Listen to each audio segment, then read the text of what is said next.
大家好，我係通明。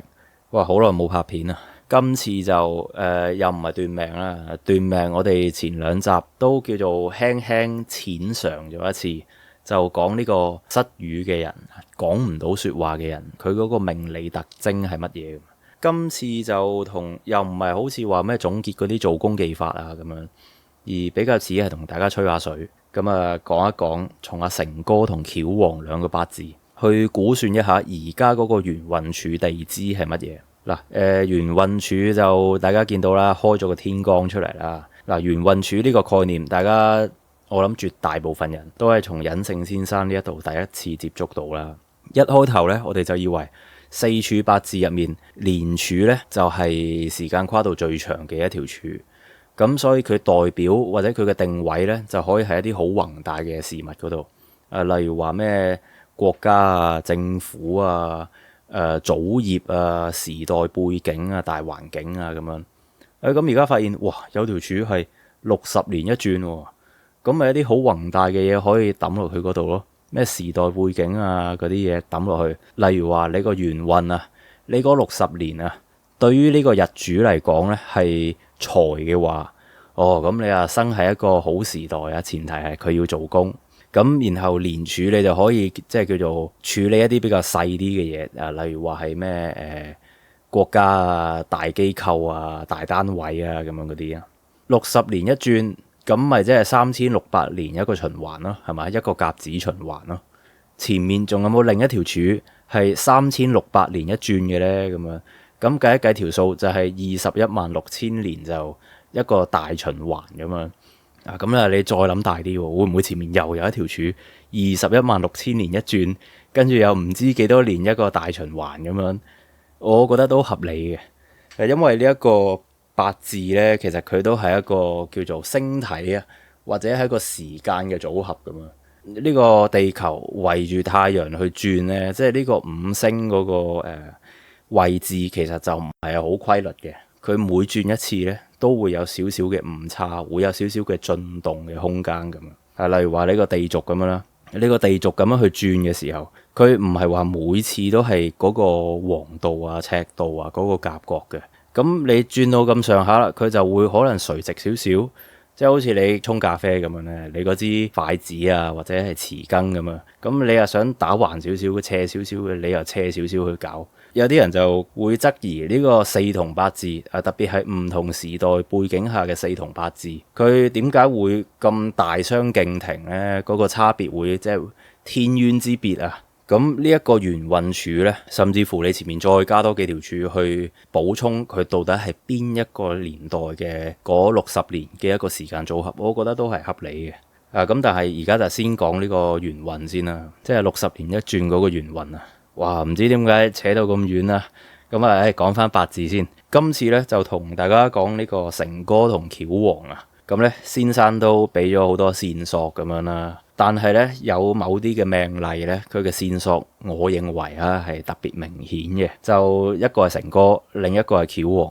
咁明顯到咩地步呢？例如話成哥個子水咁就會令到阿先生俾盲人攞支盲公竹去勾咁咁我哋嚟睇一睇佢到底會俾支盲公竹勾到一個咩地步啦？或者佢有幾多種棍法，幾多種姿勢去勾落去啊？我哋睇一睇先啦。好啦，嗱，講笑講完啦。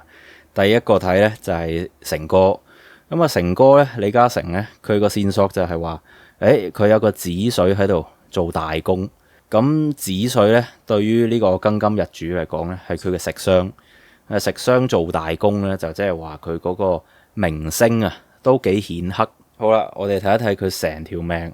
戊辰年己未月庚午日丙戌時，原局四柱係冇子水嘅。咁你睇埋啲隱藏柱例如話命宮、身宮，跟住胎元、胎息你睇埋咩胎氣胎變咁，都係冇子水嘅。好啦，咁個子水最有機會咪就係收喺個元運嗰度咯，或者係大元運嗰度咯。咁你話有冇咩大元運嗰啲嘢？我又好似冇聽到先生提到即係佢話有提到前面仲有一條柱嘅，前面嗰條柱再前面仲有冇呢？好似冇，我哋姑且當佢冇先。咁亦都有提到話呢條大元運就唔係成日用嘅，咁亦都姑且當呢一度嗰個重要性冇咁高，先睇咗佢出世嗰個元運先。好啦，出世嗰個元運咧，嗱，其實開咗嗰個天光咧，你個地支其實得幾個組合嘅啫，得個6個可能性嘅啫。咁你一個就係咩啊？庚子咯，又或者你係庚寅、庚辰、庚午、庚申、庚戌。好，咁先從呢個庚子睇起先啦。如果呢度寫個子水落去，庚子元運，又真係有個子水喺度做工喎，因為佢午戌合。午未合啊嘛，咁個子水咧就一路喺度砌緊個午，咁呢個子水咪就做緊工咯，係嘛？好，今條片去到呢度，嗱，庚子我哋當佢 OK 先，再睇埋其他嗰啲可能性啊，即係有可能有其他可能性係更加犀利噶嘛。咁呢度都唔記得同大家講到就係話，佢子水做大工啦，大到咩程度咧？又或者佢係點樣大法咧？佢個子水又有提到話，唔係招感出嚟嘅，咁啊招感上一條片有講到啦，就係有2種可能性嘅，一種就係話虛邀咁啊，另一種咧就係話佢需要。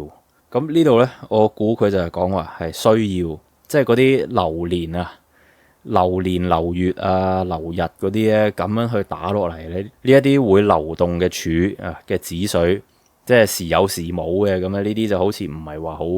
即係唔係成為佢一個命格特徵啊？李嘉誠呢一個子水做大工咧，似係一個命格特徵啊！即係佢基本盤入面就係有呢個特徵喺度。咁虛邀咧，佢就都可以做大工噶，因為你夾拱出嚟嘅話咧，有陣時都係幾大力噶嘛。你拱貴拱祿嗰啲，亦都係好強力嘅一種虛邀夾拱嘅一種存在嘅形式啊！咁呢一個子水，我就寫話佢係做大工啦，所以我哋全部睇點樣可以令佢做大工呢？亦即係話你虛邀都可以考慮嘅。咁啊頭先睇咗庚子啦，咁啊而家睇埋庚寅，庚子明現啊嘛。如果庚寅呢，咁我哋會見到寅卯咁啊，呢度夾咗個卯字，寅卯辰咁樣，唔關事啦，係咪？寅午戌，合咗個火局喎。咁呢個午火就拱得好實啦，拱得好實，佢就需要個子水去打開佢。但係佢如果係庚寅元運嗰度出世，元局嗰度係唔會夾拱，唔會虛邀到一個子水出嚟噶嘛。佢呢個午火啊，係要招感，係應該話佢需要一個子水去打開佢。咁就好似爭緊啲啦，即係就唔係話佢元局一路有個子水喺度做緊工。好，我哋再睇一睇有冇其他可能性啦。呢個都有可能嘅，因為佢拱得好實啊嘛，拱得好實，即係佢一路都需要食傷喺度做工，但係就一剔一點啦。跟住咧，我哋睇個辰啦。如果佢係庚辰元運嘅話咧，咁辰會飛個酉出嚟，又係唔關事嘅。咁啊，雖然佢飛個酉出嚟啊，係招緊個財去做工啊。但係都唔關佢個食傷子水事嘅。嗱，如果佢係庚辰元運都可以拱到個子水出嚟嘅話，咁其實佢原本呢一度都已經有噶咯，係嘛？即係佢呢個辰最多係同佢連柱個辰去整到個酉金出嚟。咁所以咧就咁睇就唔係好似啦，可能一剔兩點咁樣啦。好啦，睇個午火啦。如果佢係庚午元運出世嘅話咧，兩個午。又係好需要嗰個子水去打開佢，去做工打開佢哋嘅。但係問題係午字形，午字形嘅話呢，我就覺得佢個午好似就嗰個伏吟或者係佢受困嗰個程度，比起寅午戌嚟講呢，我覺得午咁樣伏吟呢，佢所招感嘅一個子水呢，亦都係冇寅午戌嚟得咁高嘅。咁啊，所以都係一剔兩點啦。跟住啊，庚申啦。庚申咧就有趣啦。上兩條片啊，即係講呢個我哋輕輕試體驗斷命嗰兩條片咧，我都係比較主張庚申呢個元運嘅，因為我係數出嚟啦。呢個第一件事啦。第二就係我都對過唔少嘅命，好似呢個對我嚟講比較 make sense，即係在我目前掌握嘅呢套學理嚟講咧，用庚申呢一個咧係比較合理嘅一個推測。好，咁我哋睇一睇庚申會發生咩事啊？嗱，申辰拱個子水出嚟，咁佢又元局有個午火喺度，佢個印星一路同佢嘅食傷星喺度做緊工，佢佢個午火係實體明現存在嘅，一路去沖開呢個虛拱出嚟嘅子水。咁而個子水其實調翻轉亦都係去沖開緊，因為佢午戌半合啊嘛，午未合啊嘛，咁所以佢嘅子水亦都係需要做功嘅。咁即係話佢嘅印星需要做功，佢嘅食傷又需要做功。睇起上嚟咧，同而家嘅李嘉誠嚟講咧，好似就係一個比較貼切嘅一個形容。咁所以呢一個咧，我都會係覺得一剔嘅。最後咧就睇埋庚戌啦。如果佢係庚戌嘅話咧，佢原局已經有個戌土喺度啊嘛。咁兩個戌土就會合飛一個卯木，卯木唔關子水事噶嘛。而且如果佢庚戌都可以有個子水嘅話，咁佢原局咁樣夾法都應該夾到出嚟嘅。而呢個戌土咧，最多只係會令佢呢個午火，即係叫做兩個戌土去爭住半合一個午火，而佢係會令到呢個未土咧去迎開佢嘅。咁即係話會令到呢個午未合啊，會更加鬆動嘅。所以咧，佢亦都冇辦法去幫助到呢個午火去招感到，佢需要一個更加強嘅子水去打開佢。咁所以呢個戌土咧，我亦都唔覺得係其中一個可能性。所以就咁睇咧，最有可能性啊，就係庚子或者庚申。咁有留言區有位師兄咧就話唔係庚子，咁啊我唔太記得佢有冇附上一個推論過程啦咁樣。如果你摟個庚子嘅話，得翻庚申嘅啫，即係從我呢度咁樣睇啊，從我呢度咁樣睇啊。但係咧，我哋就睇埋先，我哋唔止一個人噶嘛，我哋有第二個命例噶嘛。第二個命例就係巧王啊，許氏仁。咁許氏仁呢條命咧，我哋睇嘅時候就發現佢有一個特點咧。佢座下就有個劫財喺度，而佢呢個劫財係同佢嘅食傷，即係佢嘅想法去相合嘅。咁即係佢一路都喺度諗緊一啲點樣去劫奪他人財富，即係諗啲屎橋出嚟啦，諗啲劍走偏鋒嘅事情出嚟啦咁樣。好啦，咁佢現實到底係點樣劍走偏鋒法咧？咪即係你睇翻佢啲錢係點樣得嚟，你就知啦咁樣。好啦，嗱，當時咧我哋就聽到有個形容，就係話合中啊帶刑，咁啊佢嘅財係點樣得嚟嘅咧？你又需要迎開佢先至可以迎到嗰個，即係迎接。你又需要迎開，跟住先至可以迎接到佢嘅財入嚟做工嘅。所以咧，合中帶刑呢個刑害呢個要素咧，係一個比較大嘅線索嚟嘅。好，咁我哋先睇一睇呢個合中帶刑啊，會唔會係講緊因為呢個亥水佢入面係有壬水啊嘛？跟住呢個寅木，佢入面其實亦都係帶呢個戊土啊。會唔會個合中帶刑係講緊呢個戊土喺度砌呢個壬水咧？咁我覺得唔係。咁如果唔係，你咩都係合中帶刑噶啦。咁啊，你子丑合又係入面有土，入面有水，咁啲土喺度吸水，係咪合中帶刑啊？咁啊，你自身合嘅話，又係刑合。跟住你卯戌合一木一土咁樣，又係刑合。然後你午未合。咁你午入面係有己土噶嘛，未入面係有乙木噶嘛，咁木克土咁又係刑合，咁其實全部都係刑合嚟嘅。所以咧，我就覺得唔係講緊藏缸入面嘅相克，而係講緊佢真係有啲嘢喺度刑開緊某啲地支嘅。點樣去刑咧？例如話你有子水，你要刑佢嘅話，咪要個卯木咯。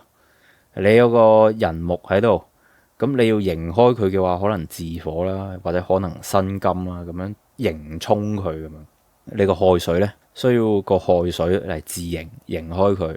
如果你丑土咧，就需要個未土或者需要個戌土咁樣去刑開佢嘅。咁即係話咧，如果佢係一個命格入面嘅特徵嘅話咧，咁就需要你個庚可以配到呢度配得到嘅地支啦。咁我哋見到呢度配得到嘅地支咧，有個戌土，有個辛金呢兩個啦。咁佢會唔會係庚子咧？我哋又可以睇一睇喎，因為前面嘅其中一個比較大嘅可能性就係庚子啊嘛。咁如果許氏仁係喺庚子元運嗰度出世，我哋就會見到兩個子水，咁啊需要個午火去打開佢啦。咁個午火一入嚟去做工嘅時候咧，佢帶唔帶刑嘅咧？就好似唔帶喎。又或者你個丑土俾兩個子水咁樣合得咁實。咁你就需要個未土入嚟做工去打開佢啦。咁但係未土入嚟嘅過程，一嚟唔關錢事啦，二嚟就係亦都唔會帶刑，因為除非你覺得呢一個未丑，但係未丑似係沖多於刑，咁啊刑害就同沖嗰個性質咧就唔係好一樣嘅。咁又係寫翻嗰6個可能性出嚟啦。咁我哋逐一去排查一下。咁啊，第一個庚子頭先都講咗啦，佢個午火入嚟做工，其實都唔帶刑害嘅，所以呢一個咧就一剔一點啦。如果係寅木咧，如果寅木嘅話咧，2個寅木需要一個辛金入嚟做工，咁呢個辛金咧對佢嚟講係印星嚟嘅。然後個辛金咁樣一入嚟會穿開個亥水，跟住又刑沖呢個寅木，但係都唔係好關錢事。咁啊，一剔2點啦。跟住咧就係辰土。如果佢係庚辰元運嘅話咧，好，咁你會見到子辰半合，跟住咧就好似冇其他啦。寅卯辰就夾咗個卯木出嚟，咁但係都唔係好關呢個財啊、午火啊、巳火事嘅。好，咁我哋咧就睇一睇佢如果個午火一入嚟會發生啲咩事。佢個午火一蒲頭，首先咧佢做工打開個子水啦。咁但係佢帶唔帶刑害嘅咧？就唔帶喎，就好似唔帶喎。唯一你可以講嘅就係佢午丑咁樣穿法咧，即係穿亦都叫害啊，地支6害啊，算唔算咧？大家又可以思考討論一下喎。唔講午火，講巳火。好，巳火一入到嚟嘅時候，沖呢個亥水啦。咁帶唔帶刑咧？又好似唔帶喎，係嘛？除咗就係呢一個寅木。佢同佢穿啊，亦都係6害咁樣，算唔算咧？大家又可以思考一下啦。所以咧就一剔2點啦。跟住咧就講呢個午火嗱。如果佢係午火嘅話咧，我哋就會見到佢成世條命咧都係有個財喺度做工啦。咁個子午沖啊嘛。如果子午沖嘅話，佢帶唔帶刑害咧？又好似唔係好大喎，除非你話佢個丑土同個午火一路喺度穿開即係6害啦，咁就可以叫做係有刑害有害咯，主要係。但係你話帶唔帶刑咧，就唔帶刑嘅，除非佢係流運嗰度有個午火，咁午咪自刑咯，係嘛？咁呢一度就會帶刑啦，但係就唔係話佢整體成個命格入面都係帶刑嘅，所以我就覺得一剔一。1點定2點喎，1.5點啦咁樣。好啦，跟住就睇辛金啦。如果佢係庚申元運出世嘅話咧，咁辛子就半合啦，半合個子水又會招咁個午火財星去做工。咁咧原局呢度咧，我哋就會發現，寅申沖喎。嗱，寅申沖咧，寅木佢如果要刑害嘅話咧，佢會去刑個巳火，巳火又要刑嘅話咧，佢會去刑個辛金。個辛金要去刑嘅話咧，調翻轉頭去刑嗰個寅木嘅喎。咁所以呢度咧，你都可以話佢係刑沖嘅一種。然後佢個亥水辛亥咧係會相穿嘅。咁有刑有害都好似 OK 喎，係嘛？即係都似樣喎，似係帶刑害喎。咁所以佢個午火一入嚟嘅時候咧，就會見到有刑有害，財星又做工。咁如果咧你係巳火，巳火亦都係財星嚟㗎。你巳火一蒲頭嘅時候，佢要去沖呢個亥水，我哋就會見到寅木去刑呢個巳火，佢嘅食傷去刑呢個財星，財星巳火咧又會去刑呢個辛金印星，咁啊辛金印星咧又會去刑翻佢個食傷星，所以咧佢如果喺庚申元運嗰度出世咧，佢就係佢嘅財啊，亦都係涉及喺呢個刑害啊。一嚟佢本命就已經帶有刑害啦。二嚟就係佢嘅財星要做工，亦都係會牽涉到佢嘅刑害嘅，所以呢個呢，我覺得係合理嘅。最後呢，就睇埋呢個戌土，如果佢係戌土嘅話呢，首先第一件事就會發現，佢係戌亥子丑寅，哇，逼得好實喎咁。但係連珠式又如果地支逼得好實，又好似冇乜事，係啦。咁逼得實唔實，唔係我哋而家要睇嘅重點啦。我哋而家要睇嘅就係佢嘅財星做工係帶唔帶刑害。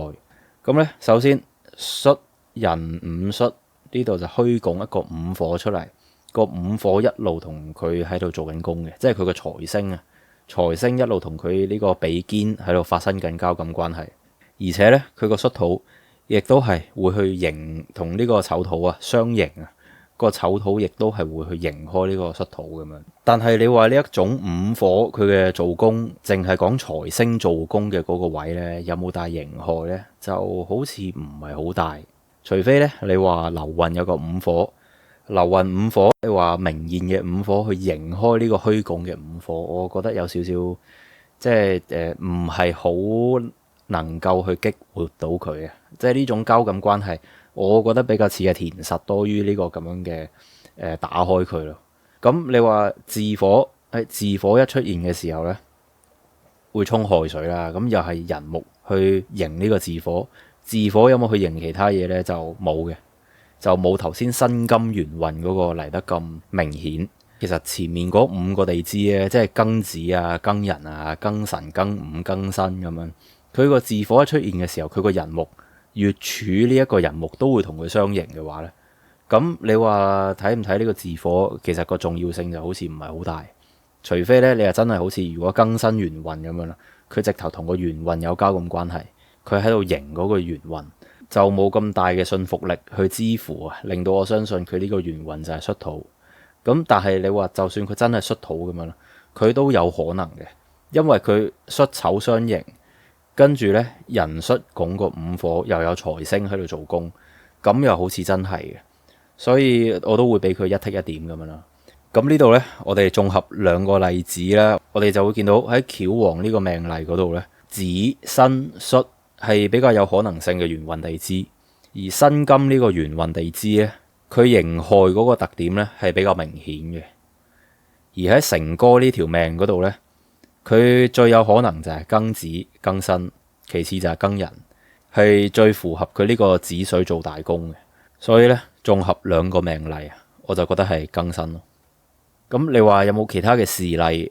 即係例如話佢幾時發財啊，成哥賣橙啊，跟住又咩幾時升遷、幾時畢業、幾時娶妻咁樣。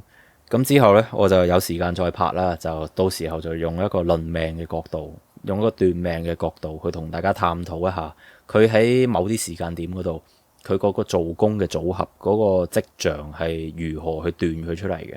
咁喺呢條片嗰度咧，我哋就先估摸一下佢個元運地支到底係乜嘢。